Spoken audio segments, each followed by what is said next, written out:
Okay, so we have a great guest here today, a new neighbor stopping by, and I'm extra special because this neighbor and I actually go back farther than I can't even count. Yeah, we get to mix my world with your world too. A little bit of a voice specialist combined with sports. So something I know something about and something I know nothing about. I'm jazzed up.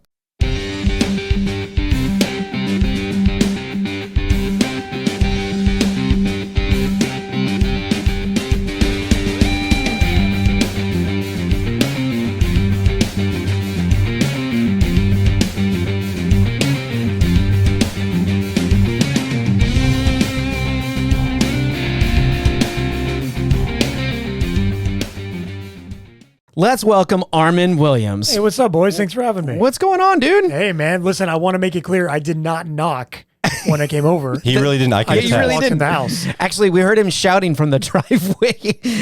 Should I knock? I'm not knocking. I'm coming in. Yeah, I did. Okay, I wasn't gonna go. I wasn't gonna pull the curtains. I wanted to make it sound like I just walked in unannounced, but I was really nervous. Like I didn't want to walk into somebody's house I didn't know and then get pumped full of lead. So I was like, "Hey, Brian, am I at the right place?" And he's like, "Yeah, I can hear you because you're loud. I can hear you outside the window." Makes me think that we should get that VHS of what was the Home Alone movie where Home Alone would be the movie. No. That thing was titled. No. Where they're trying to sneak in and he puts on the video with the gangsters. Home Alone 1. Home Alone Part 1. Yeah. No. What's the actual name of the movie in the? That's what I'm talking about. Like where it's like No one knows. All they know is keep the change. you filthy animal. Yeah. No, but he said pump your guts full of lead. He's like, I'm gonna give you to the count of 3. Yeah, exactly. Like, That's what I 1, was just picturing. 2, 10. Yeah, that's so funny. We don't do that, but no, we're so happy that you're here. And welcome to Houston, man. Yeah. Have you thought out since you left Central New York State? Are you? Oh man, so I went from Or Denver. Yeah. Take us through kind of your path a little bit. Well, I was in Dallas on the afternoon drive show, 105.3 The Fan. I was the producer, fourth man on the show there. And then I decided to go the executive route, the management route of program director. And for those that are listening on the podcast, that was air quotes on the executive route. Yeah. Just to let you guys know. Congratulations, by the way. You can do them properly. He can't. So. Yeah, sorry. Yeah, I thought it's weird Brian keeps throwing them up and just randomly like, hey, hello. I do. Yeah. But you should be used to that. Nothing's changed since college, right? No, it's been we've known each other, what, is it 20 years now? I know. We just haven't been in contact, which is it's awesome to have you here. I can't even. This is a little bit This is a little surreal right now for me. It's cool. It's cool, but we hijacked you. So you're in Denver. You're producing the show. Yeah, well, started in Dallas, and then I moved in 2013, went to this quote-unquote executive route, the program director route, moved to Albany, New York. Oh, it was Albany. Okay, gotcha. Market 65. So in radio, it's all about the market size. The more people that live in a demographic in a DBA area, right? That's how large the market is ranked. So Houston is market 5, Dallas is market 4, right? You get the point. So I went from market 4 to market 65 to get my experience. And we met doing radio, actually, 88.1 KTXT. So were you a DJ with the radio station as well? I know we did the sports show together, but... Yeah, there were 2 different major radio ownership groups in Lubbock, and I worked for one of them when we were in college. Okay. Through college, and then I worked full-time when I graduated. I stayed in Lubbock and worked at Z102. I was on the morning show once I graduated in 06. Okay, great. Okay, got it. So, and just for our listeners and viewers out there, if you're watching on YouTube or if you're listening on your podcast, the name of our show, do you remember it? Do you remember the name of our show? I know it. But it's like glory years for me, right? It's like reliving. Can I guess? Was it something about Sports Bash? No. Am I close? There was a bar called Bash Rip Rocks. Nah, well, that's not what I'm thinking. I'm thinking of our show. Is the word sports in it? It was the word jock. I'll give you the first word, jock. It wasn't Jock Jams. It wasn't Jock Rock. I'm going to just assume that it wasn't Strap. No, it wasn't Jockstrap. One never knows. It definitely wasn't. That's a fair suggestion. You know, you're listening. Got that sports itch. Jock Talk? It was Jock Talk. Okay. That was it. It was Jock Talk. Boy, like you just came in at the last second. Like I took all the Just hits in the nick of time for Philip to get off that itch of jock strap. Yeah. Philip, how creative were we, huh? Yeah, exactly. Indeed. Sponsored Jock by Gold Talk. Bond, I hope. That's, If we were, if we needed it to be, hey, if we had a sponsor, man, you know what we could have done. But no, we had a lot of fun, man. Little B and Arm and Hammer. That was our, Man. and we, wow. yeah, Little yeah. B and Arm and Hammer. Do you think that radio is becoming obsolete now, especially with the way video and YouTube and podcasting is kind of growing? Or do you think there's a really still a big market for it? Obsolete's a strong word, but the market is crowded, and radio has to fight for the listener's ear more than ever, right? Because I mean, on the way over here, I listened to a podcast on Spotify. Shout out! I was actually listening to one of your episodes. I went to a playlist on Spotify. I went back to the radio, and then there was something on Apple Music I had saved, and I grabbed that for. So just in a 40-minute drive, I had all these options at my fingertips. So easy, Apple CarPlay in the car. The attention span is less than ever. Yeah. I mean, What would you say the attention span is? I was taught probably 6 years ago that a listener makes the decision within 9 seconds if they're going to stick with you or not. So I know you bounced around, and you've had a chance to work with a little bit of the hometown team here.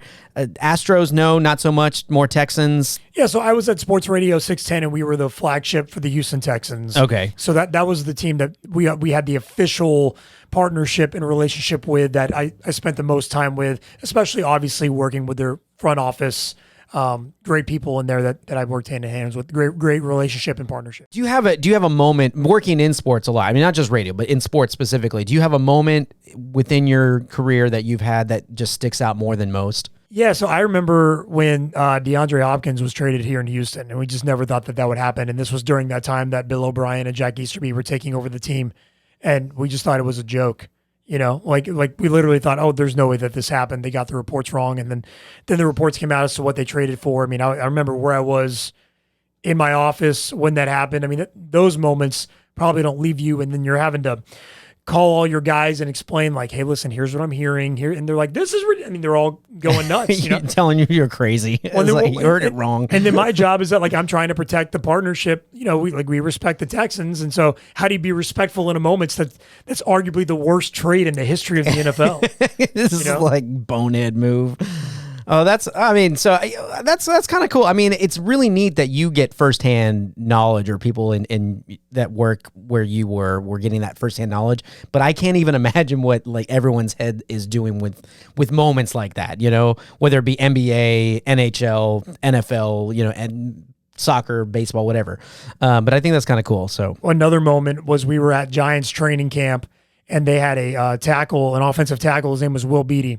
And we're talking in the segment. And, as a radio host, you have to have opinions. It's a boring show if you don't have opinions. Right. So I'm going on this rant about how Will Beatty is the worst left tackle in the NFL. How did they bring this guy back? He is so bad. He's got a wrinkle on his forehead for every sack he's given up. Every 5 minutes, it's another sack. I mean, this guy should not be playing in college, let alone the NFL. And I look up, and his beautiful wife is standing 10 feet away from us, staring at me with her mouth wide open. And I didn't know what to do. I just stopped in the middle of the segment. I'm like, and we'll be right back. I'm thinking, who invited the wife to training camp when I'm doing this segment?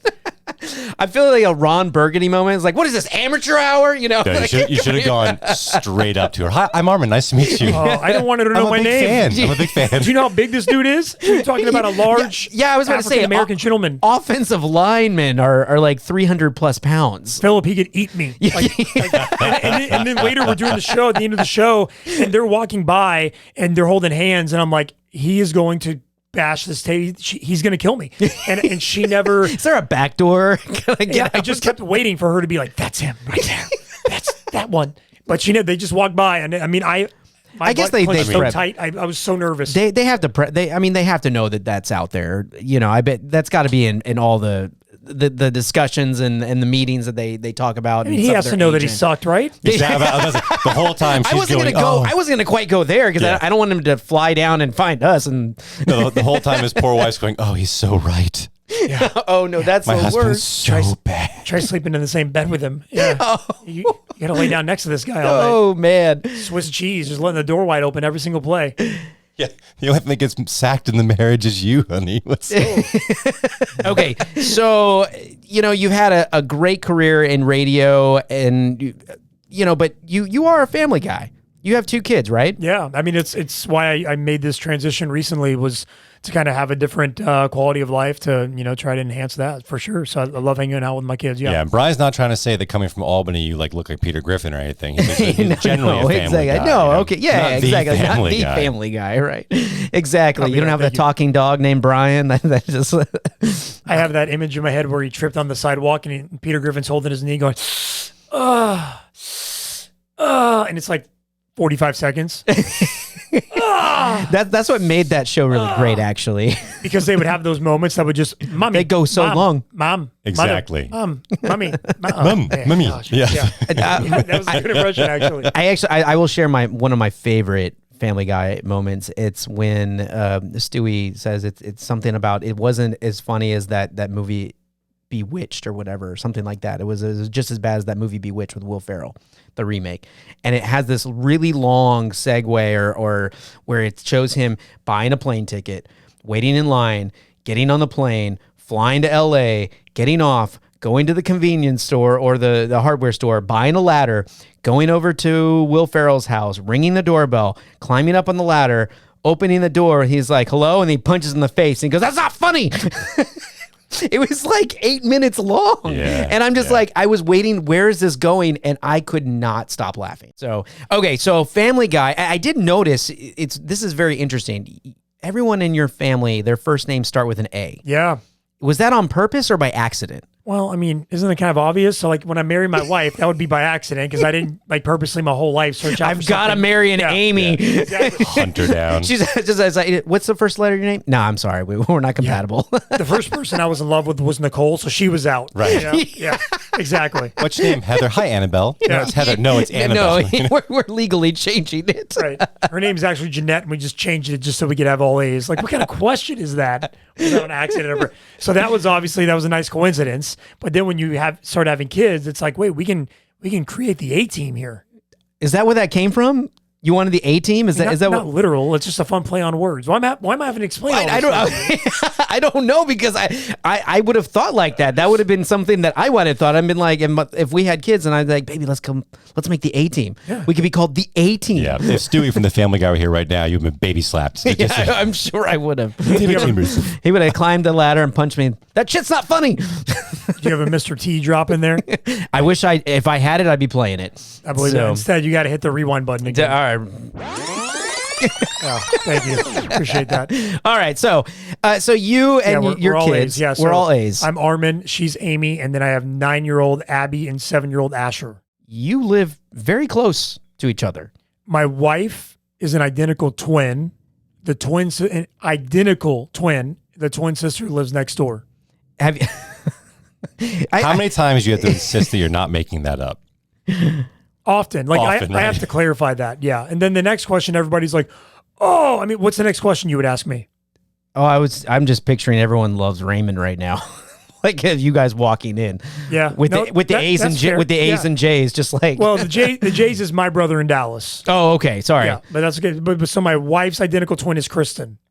I mean, you're so sweet and innocent and clean about this, Brian. I'm instantly thinking, like, right away, did they ever switch? No, I mean, that's like That's what I get. first thing that hits. I was the only question that popped into my head outside of everyone loves Raymond was, have you ever mistaken them? That's the question So- I always get.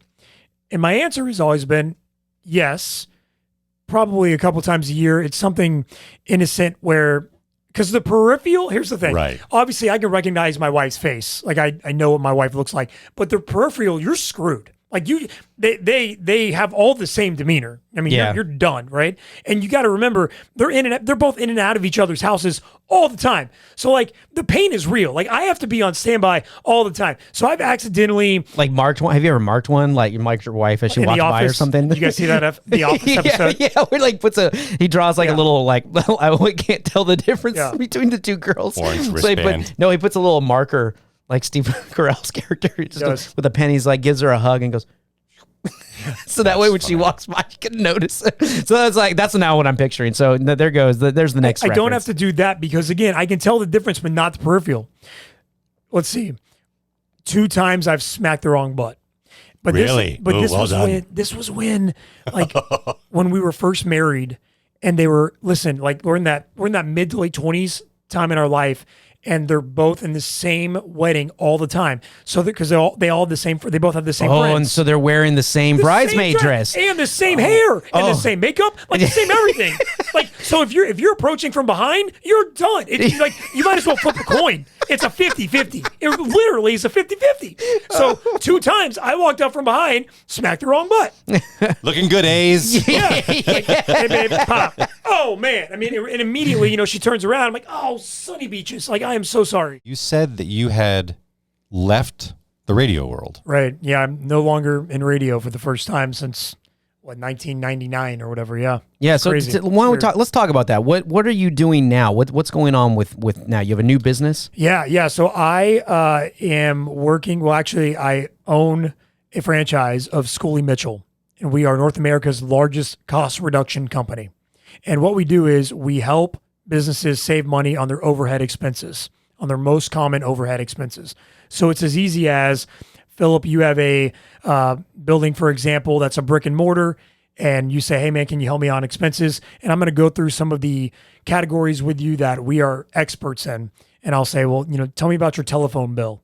We'll kind of talk about that for a second. And tell me about your merchant services, because we have a software that scans all 700 plus merchant services fees. Your waste with your dumpster. If you make regular shipments and you're using UPS or DHL, we can help you save on that. So we, on average, save a company 28%, and we don't charge. We only share in the savings, right? So it's no commitment. All it is you saying, you know what? Yeah, I will. I want you to take a look. I'll give you the information you need to have. We'll sign a little confidentiality so the information stays between the two of us. And you're signing a one-pager that says you're going to give me an option. I'm not committing to anything. I'll only jump into something if I agree to it. I'm not agreeing to anything. And I'll take your bills and I'll go see what I can do. So, for example, I have a staff at our head office of 95 people, and all they do Monday through Friday, 8 to 5, is negotiate rates for businesses. The example would be last week, there was a company, they have 5 retail locations, and they spend about $1,000 per location on their internet and their phone system through Comcast, right? We look at this bundle at our head office and we say, man, this is too much, and the internet speed is not very good. We saved them $200 per location, right? And then we increased their internet speed times 4, and then we got them to throw in 3 things into the package, security features that they didn't have before. So we increased their bundle, better price, and they don't have to change vendors. They just have to sign one page, which we facilitate. Hey, Philip, sign this. We submit it. And now we will post audit that for you. And every month we'll give you an update and tell you, hey, it's still looking good with the market prices, or we might start shopping it again. We'll let you know. But it's been a lot of fun doing this. It's cool. Yeah. It's a great business model. Because it's saving money for people more than I even thought. The average is 28%. My experience with my clients has been higher. I love this. I love the visual. Yeah, thank you. All right, so on the visual. I'm a very visual person too, so I like this as well. I feel like we should be like doing the whole flight attendant thing for the camera, right? For the That's very good. If you'd open up the back of just a look. I need to bring you guys with me when I talk to clients. Hey guys, thanks for watching. For more videos and fun, subscribe to the channel. Catch full episodes wherever you get your podcast, or go to neighborsdon'tknock.com.